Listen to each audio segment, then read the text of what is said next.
In our headlines on this Thursday, May 22nd, here in South Korea. Public polls show the Liberal Party candidate in the lead, trailed by his two conservative rivals, as we count down 1 week to the start of the two-day period of early voting next Thursday. Meanwhile, North Korea fires multiple cruise missiles early this morning, following an accident the day prior during the launch of a warship that Kim Jong-un strongly condemned. And despite the domestic dispute, the U.S. Defense Department formally accepts a $400 million jet from Qatar as a gift to turn into Air Force One for the American president. We are now counting down 12 days to the June 3rd election, and Liberal Party contender Lee Jae-myung is in the Gyeongsangnam-do Province. I have our political correspondent Shin Ha-young standing by live with details. Ha-young, it's good to have you on. So do start us off then. Sunny, I'm currently here in Yangsan, in the city of Yangsan in Gyeongsangnam-do Province, which the Democratic Party describes as a city with strong potential to become a global logistics hub, thanks to its location and ability to adapt to changing international conditions. And DP presidential candidate Lee Jae-myung just wrapped up his speech just a few minutes ago. And before his speech, he held a sign encouraging early voting. And also during his speech, he emphasized balanced regional growth. And now this is Lee's second visit to the province during the official campaign period. And it's being seen as an effort to secure more votes in the region compared to the last presidential election when he lost to former President Yoon Suk-yeol with about 37% of the vote. And before coming to Yangsan, he held a rally on Jeju Island where he highlighted the importance of wind power and said Jeju should take the lead in renewable energy. Take a listen. Before long, Jeju Island will become a truly eco-friendly place, powered entirely by clean energy with no reliance on fossil fuels. It's on track to become a leading region and model city for renewable energy in Korea, and we must make that happen. He also addressed the April 3rd incident where around 30,000 civilian protesters were killed and what the authorities at the time characterized as an anti-communist crackdown. He said that he visits Jeju every year for the April 3rd memorial and hopes to come back next year as president. Ha-young, I hear Lee will be in the city of Gimhae tomorrow, and there is much talk about a possible meeting with former President Moon Jae-in. What more can you add? You're right, Sunny. With Lee's visit to Gyeongsangnam-do Province, attention is now on whether Lee will meet former President Moon Jae-in during the trip. And this comes as Lee is scheduled to visit Bongha Village in the city of Gimhae tomorrow, where a memorial service will be held to mark the 60th anniversary of former President Roh Moo-hyun's death. And the visit is seen as a way to emphasize the party's legacy and rally core supporters. And there's a chance Lee and Moon could meet, as they did last year when Lee joined Moon and former First Lady Kwon Young-suk for lunch after the ceremony. And he may also run into key figures from the pro-No and pro-Moon factions, which could help show party unity. So that's something to watch closely during his visit to Gyeongsangnam-do Province. That's all for this hour. Back to you, Sunny. All right, Ha-young, as always, thank you for the coverage of the Liberal camp. Up next, we turn to the Conservative camp, whose contender Kimunsu remains here in the metropolitan region. For this, I have our Kim Do-yeon joining me live. Do-yeon, welcome back. Let's begin with his pledge for political reform, Do-yeon. That's right, Sunny. First, I'm at Bucheon Metro Station in Gyeonggi-do Province. This is also Kim's old congressional district where he served 3 terms at the National Assembly. Now, he's set to take the stage behind me, as I always say. But before that, as you mentioned, he made headlines early in the day as he called for a last-minute press briefing and pledged a sweeping political reform. Take a listen. Will we achieve a second wave of democratization or head toward an authoritarian presidential system? I'm deeply concerned. His message comes amid concerns that if frontrunner Lee Jae-myung wins, the Democratic Party, already holding a majority on the floor, would wield even more control. Kim pledged to cut the number of lawmakers by 10%, down from 300 to 270, and allow the opposition to appoint an independent inspector general to oversee the executive branch. He also vowed to raise the threshold for impeachment motions and shield the judiciary and investigative bodies from political interference. This all comes as Lee faces ongoing legal troubles, and the DP has already submitted around 30 impeachment motions this year, or during the last couple years, only one of which against President Yoon was upheld. And Toyon, what else was on his agenda today?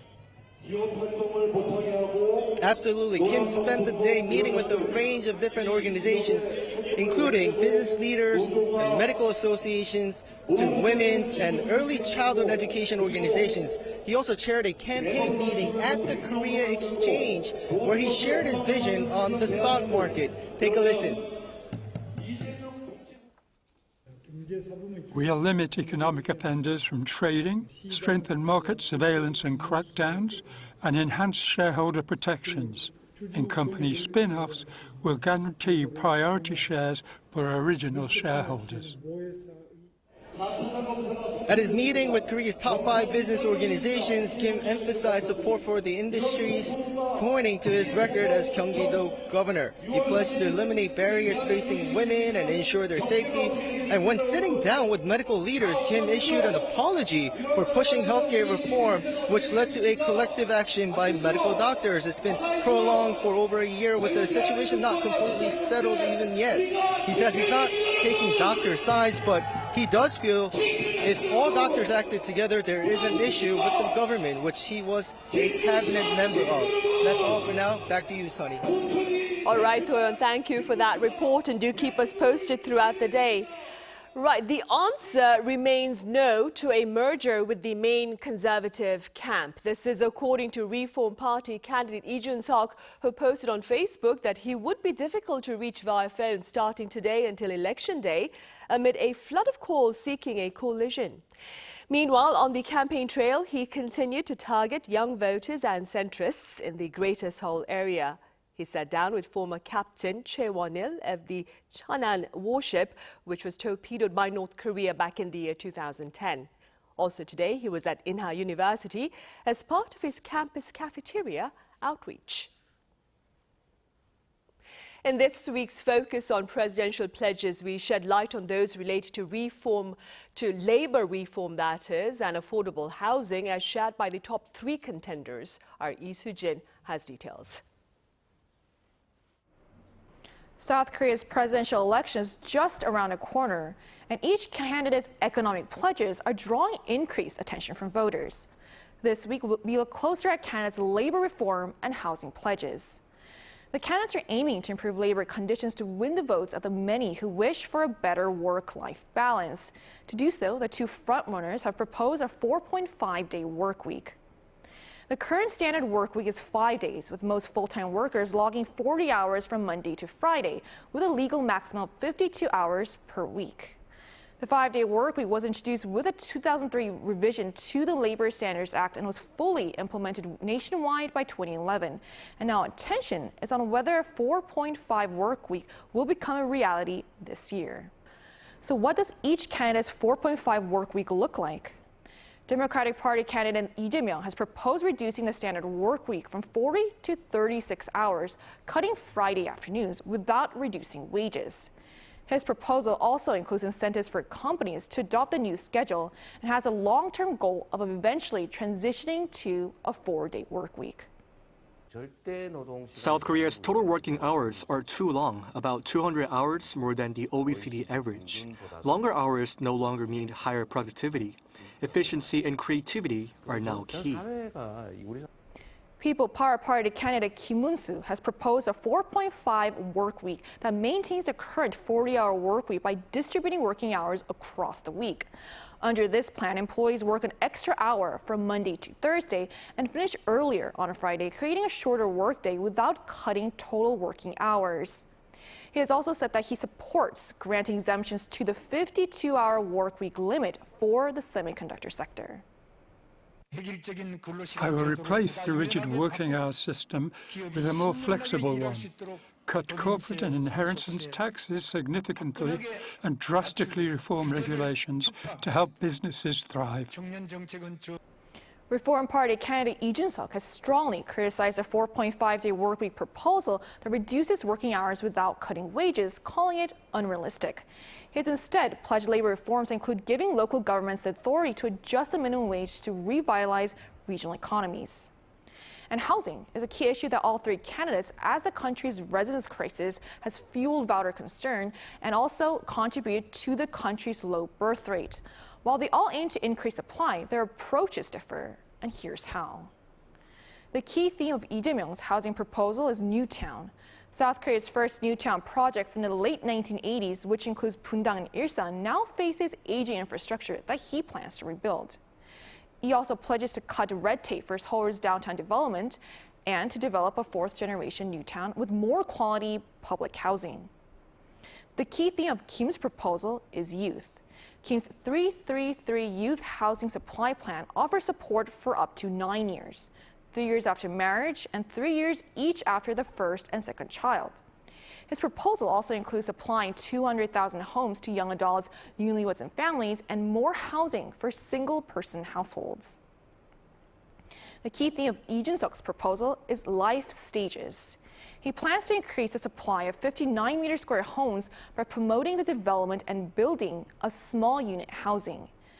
He pledged to promote high-density urban development and also to citing strong housing demand and proposed housing tax cuts tailored to newlyweds seeking smaller homes, growing families needing more space, and seniors looking to downsize.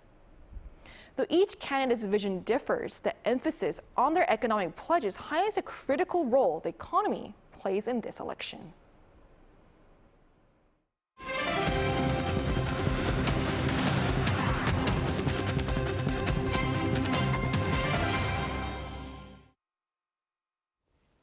North Korea fired a series of cruise missiles earlier this morning that some pundits believe was an attempt to save face following an accident during a military event back on Wednesday. Our correspondent Kim Jung-sil explains. South Korea's military confirmed the launch of several unidentified cruise missiles from North Korea on Thursday. The Joint Chiefs of Staff said the missiles were detected at around 9 a.m. from the Seondeok area in Gyeongsangnam-do Province on North Korea's east coast. The missile launches came a day after North Korea failed to launch a new 5,000-ton destroyer at the Cheongjin shipyard. State media reported that Kim Jong-un was present during the incident, calling it unforgivable and a blow to the regime's dignity. According to the Rodong-sinmun, the rear sled carrying the destroyer detached prematurely, causing the ship to tilt and preventing the front from releasing, disrupting the launch balance. While North Korea did not specify the extent of the damage, the South Korean military said this. Given the size and scale, it is expected to be similar to the Traeon vessel, and the ship is currently lying on its side in the sea. Some analysts believe the missile test could be a response to the negative fallout from the failed naval launch. However, others argue that the launches were likely part of North Korea's routine military exercises, as South Korea had already been tracking signs of missile activity.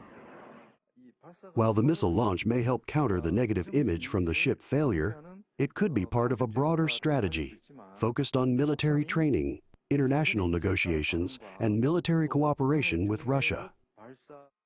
Analysts believe North Korea's ongoing military demonstrations, including the missile tests and destroyer construction, may be part of the regime's broader strategy to showcase its military power. Kim Jung-sil, Arirang News. The U.S. Defense Department has accepted a $400 million jet from Qatar as a gift to turn into Air Force One for the American leader. Our Shin Se-byuk covers this event and the debate surrounding it. The U.S. has accepted a luxury Boeing 747 jet gift from Qatar for use as Air Force One. President Donald Trump received a $400 million luxury jet during a recent visit to Qatar and announced plans to use it for future presidential travel. This, however, has sparked controversy in Washington, with critics raising concerns over potential impropriety and foreign influence. Pentagon spokesperson Sean Parnell said in a statement Wednesday that the plane was accepted in accordance with all federal rules and regulations. He added that the Defense Department is working to ensure the aircraft meets the necessary security standards and mission requirement for presidential transport.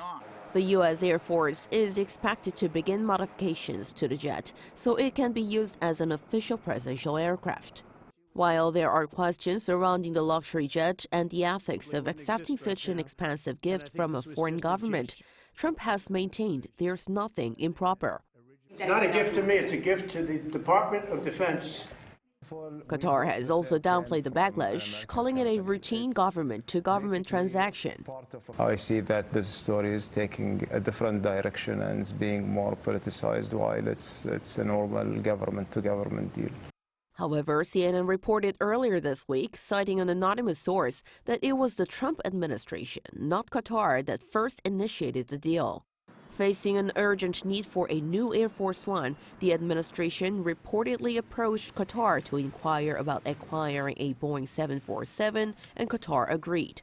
During his first term, President Trump had placed an order for a new presidential jet from Boeing, but with the delivery still delayed, he has repeatedly voiced frustration over the wait. Meanwhile, the security upgrades are expected to cost over $1 billion, with Boeing aiming to complete delivery of the newly configured presidential jet by 2027. 신세벽, 아리랑 뉴스. Bitcoin hit a new high on Wednesday to reach over 110,000 US dollars. Pundits believe prospects of greater regulatory clarity for digital asset firms under the Trump administration are fueling the rally for Bitcoin. What's more, a growing number of investors are opting for Bitcoin as a safe haven as compared to traditional assets such as the US dollar in light of the US's tariff policy and its broader repercussions on global trade. In the Middle East, a large convoy of trucks containing basic humanitarian aid has yet to reach Palestinians as authorities seek safe passage amid fears of looting. Our Eyeonggi covers this reality as well as Israel's military offensive. Work is in full swing to transport relief supplies to Gaza, but aid has still not been distributed to those in need. Around 100 relief trucks have passed through the Palestinian side of the Kerem Shalom checkpoint, with the first of the trucks to arrive there for a third day. The delay comes amid concerns of looting as authorities look to secure a safe route for the trucks. So far, this is as a few minutes ago, but the situation obviously is fluid. None of the supplies have been able to leave the Kerem Shalom loading area. This is because by yesterday evening, Israeli authorities had only allowed our teams to go through one area where that was highly congested, that we felt was insecure, and where we felt looting was highly likely to take place given the prolonged deprivation of in Gaza since the blockade by the Israeli authorities for over 11 weeks. UN officials are consulting with Israeli authorities to determine if another route can be used to deliver the aid. According to UN spokesperson Stefan Dujarric, humanitarian items include baby food, flour, medicine, and nutrition supplies. However, he said that Israel has not allowed hygiene products or fuel into Gaza. Meanwhile, the Israeli military has continued its ground operations in Gaza. According to Al Jazeera, around 80 people were killed in airstrikes in various locations in Gaza on Wednesday. In a press conference on the same day, Israeli Prime Minister Benjamin Netanyahu said that Israeli military had apparently killed Hamas leader Mohammed Sinwar. He is the younger brother of Hamas former top leader Yahya Sinwar, who was killed in October last year. Netanyahu said that there are currently 20 Israeli hostages alive in Gaza and promised to bring them all back. Eyeonggi, Arirang News. In other news, Korea's small and mid-sized defense companies are seeking to share their strategic solutions to bolstering security at an ongoing regional showcase in Malaysia. Our defense correspondent Kim Bo-kyung reports. A Boeing 737's three-dimensional landing gear appears just by wearing a mixed reality headset. This is one of many innovative products Korea's small and medium-sized companies have brought to the Langkawi International Maritime and Aerospace Exhibition, Southeast Asia's largest exhibition of this type. Situated within the booth of the Integrated Korean Pavilion, Augmented Knowledge offers a digital twin of aircraft by integrating AI-based paper manuals with 3D models. Currently being used by several institutions, the cloud service is already helping students learn aircraft maintenance more efficiently. With the innovation that makes paper manuals a legacy of the past, the company aims to open up new opportunities at LIMA 2025. Malaysia offers relatively low labour costs and has a well-developed MRO industry. We're in contact with both companies like GE Aerospace and local schools, aiming to establish a foothold in Southeast Asia. Optical communications company Fostec, which is showcasing expanded beam connectors that are reliable for field use, is already producing cables used for Korean missile defense systems like Cheonggung. It now aims to explore more chances in the global market. Our products are about 1/5 the cost compared to Amphenol and Glenair, with delivery times reduced by about half, while maintaining equal or superior quality standards. Also eyeing the Southeast Asian market is an anti-drone manufacturer, producing a system that integrates multiple functions into one. It can detect, operate jamming methods, disrupt the signals and spoofing, and send false GPS signals to mislead the drone to move to a different direction. I've heard that many key officials from important agencies such as the Malaysian Air Force and police will be attending, so we hope there will be an opportunity to participate in bids with the Malaysian government. With strong government support behind them, Korean defense SMEs are taking a big leap into the global market. Kim Bo-kyung, Arirang News, Langkawi. On the entertainment front, K-pop artists have been acknowledged at an inaugural music award ceremony in neighboring Japan. Blackpink member Rosé's duet with Bruno Mars, Apatu, won the Best International Pop Song in Japan at the Music Awards Japan, while Ditto by NewJeans won the Best K-pop Song in Japan. The Music Awards Japan is a new event organized through collaboration among major Japanese music organizations and government agencies.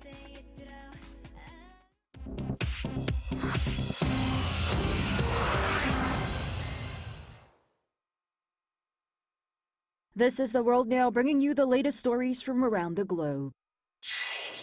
In an Oval Office meeting on Wednesday, U.S. President Donald Trump confronted South African President Cyril Ramaphosa with allegations of a white genocide targeting white South African farmers. The encounter was initially intended to discuss trade and diplomatic relations, but escalated into heated exchanges as President Trump presented a video featuring clips of South African politicians inciting violence against white farmers. Trump argued that these clips were evidence that there was a systematic campaign against the white minority in South Africa. Ramaphosa stayed calm but disputed Trump's allegations, saying that black people were more likely to be victims of violence in the country than white people. He also said that his government does not endorse any form of racial violence or related policies. A former Ukrainian politician who had been a senior aide to a pro-Russian president was shot dead outside a school in Madrid, Spain. Andriy Portnov had been deputy head of the presidential administration under former President Viktor Yanukovych. On Wednesday at approximately 9:15 a.m. local time, Portnov was ambushed by several attackers as he returned to his car after leaving his children at the American School of Madrid. Witnesses report he was shot multiple times, including at least once in the head. The attackers fled the scene, heading toward a nearby wooded area. Portnov had been sanctioned by the U.S. Treasury in 2021 for undermining judicial reforms. After fleeing Ukraine in 2014, he lived in Russia and Austria before settling in Spain. Investigations into his killing are ongoing, but no arrests have been reported yet. Finally, the Enhanced Games, a new controversial sporting event allowing the use of performance-enhancing drugs under medical supervision, has announced that its inaugural competition will kick off next year from May 21st to 24th in Las Vegas. Founded by an Australian entrepreneur, the Games aim to challenge traditional anti-doping norms under the principle that banning such substances hinders athletes' performance rather than protecting them. The event will feature competitions in swimming, track and field, and weightlifting, and athletes will be categorized based on chromosomes, XX or XY, rather than gender. There will be up to $500,000 in prize money per event and a $1 million bonus for breaking world records in the 100-meter sprint or 50-meter freestyle. Choi Ji-hee, Arirang News.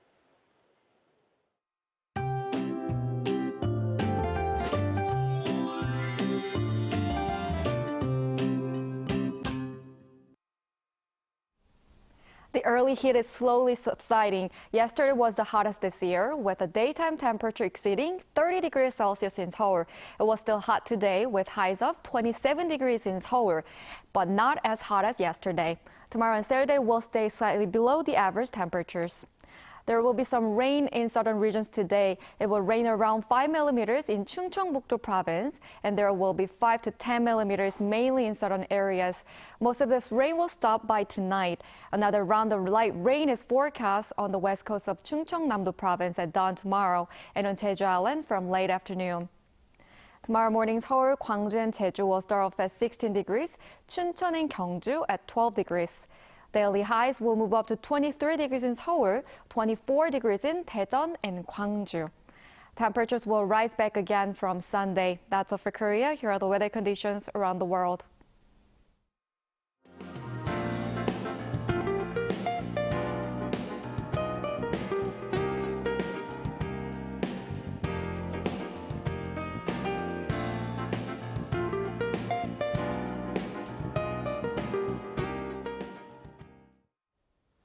That ends our newscast for now. As always, thank you for watching.